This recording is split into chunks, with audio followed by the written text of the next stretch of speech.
അള്ളാഹുവിനോടാണോ നിന്റെ വിരോധം? ഇസ്ലാമിനോടാണോ നിന്റെ വിരോധം? ആയത്തുകൾ ഉദ്ധരിച്ചില്ലേ? അധ്യായ നമ്പർ പറഞ്ഞില്ലേ? വചന നമ്പർ പറഞ്ഞില്ലേ? സഹീഹ് മുസ്ലിം ഉദ്ധരിച്ചില്ലേ? തെളിവല്ലയോ പറഞ്ഞത്? അല്ലും ഉദ്ധരിച്ചില്ലേ? ഗ്രന്ഥങ്ങൾ എത്രയാ ഉദ്ധരിച്ചത്?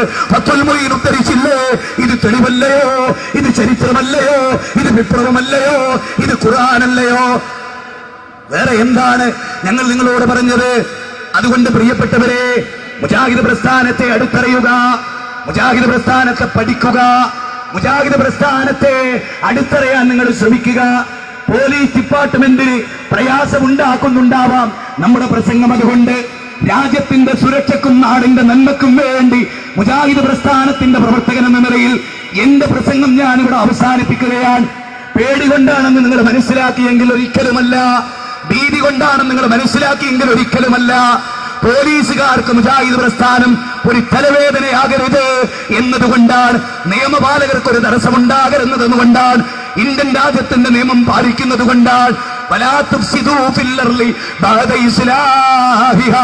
ഭൂമിയിൽ നിങ്ങൾ കുഴപ്പമുണ്ടാക്കരുതെന്ന അള്ളാഹുവിന്റെ വാക്കോർത്തിട്ടാണ്, മരണാനന്തര ജീവിതമുണ്ടെന്നോർത്തിട്ടാണ്, നരകത്തിലിരിക്കാൻ തീരെ ആഗ്രഹമില്ലാത്തത് കൊണ്ടാണ്, സ്വർഗത്തിലെത്തണമെന്ന താല്പര്യം കൊണ്ടാണ്. അതുകൊണ്ട് പ്രിയപ്പെട്ടവരെ, ഈ പൂന്തറയിലെ SM ബ്ലോക്കിലെ വിശ്വാസികളായ മുസ്ലിങ്ങളെ, എന്റെ സ്റ്റേജ് കയ്യേറാമെന്നവൻ കള്ളുകുടിച്ചവനാ, മയക്കുമരുന്ന് ഉപയോഗിക്കുന്നവനാ, ഇവനെന്ത് ഇസ്ലാമിന്റെ സ്പിരിറ്റാ? ഹറാമായ കള്ളു കുടിച്ചിട്ട് സ്റ്റേജ് കയ്യേറാൻ അവനെ പറഞ്ഞേച്ച പണ്ഡിതന്മാരുണ്ടെങ്കിൽ നിങ്ങളും വരും പരലോകത്ത്. നമുക്ക് അവിടെ വെച്ച് കാണാം. ഈ രാജ്യത്തിന്റെ മുഴുവൻ നിയമങ്ങളെയും പാലിക്കുന്ന ഇന്നുവരെ ഒരു മുജാഹിദിനെ തീവ്രവാദിയായി പോലീസ് അറസ്റ്റ് ചെയ്തിട്ടില്ല. ഒരു ഭീകരവാദത്തിനും ഒരു മുജാഹിദ് പ്രസ്ഥാനത്തിന്റെ ഒരൊറ്റ പ്രവർത്തകനും ഉണ്ടായിട്ടില്ല. അതുകൊണ്ട് പ്രിയങ്കരരെ, ഇന്ന് ഉറങ്ങരുതേ. ഉറങ്ങാതെ കിടന്നിട്ട് നിങ്ങൾ ആലോചിക്കണം, ഇന്നെങ്ങാനും മരിച്ചു പോയാൽ ഈ അക്രമം ചെയ്തവനെ നിന്നോട് വിരോധമില്ല, നിന്നോട് കോപമില്ല. കാരണം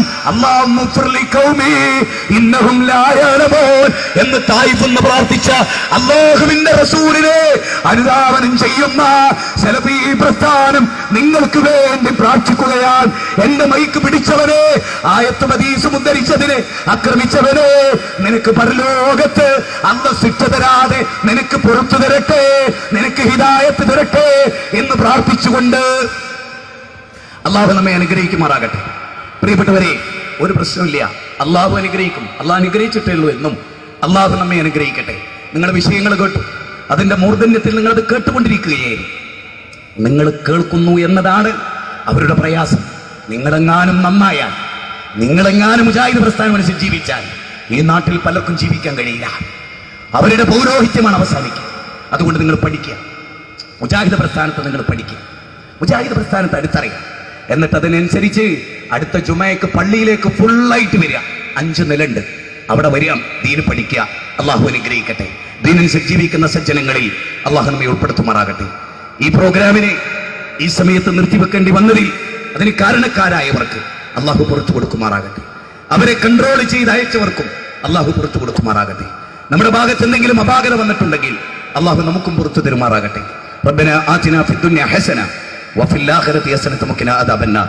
اللهم يا مقلب القلوب ثبت قلوبنا على دينك. اللهم يا مقلب القلوب ثبت قلوبنا على دينك. اللهم يا مقلب القلوب ثبت قلوبنا على دينك. ربنا آتنا في الدنيا حسنة وفي الآخرة حسنة وقنا عذاب النار. آمين برحمتك يا أرحم الراحمين. السلام عليكم ورحمة الله وبركاته.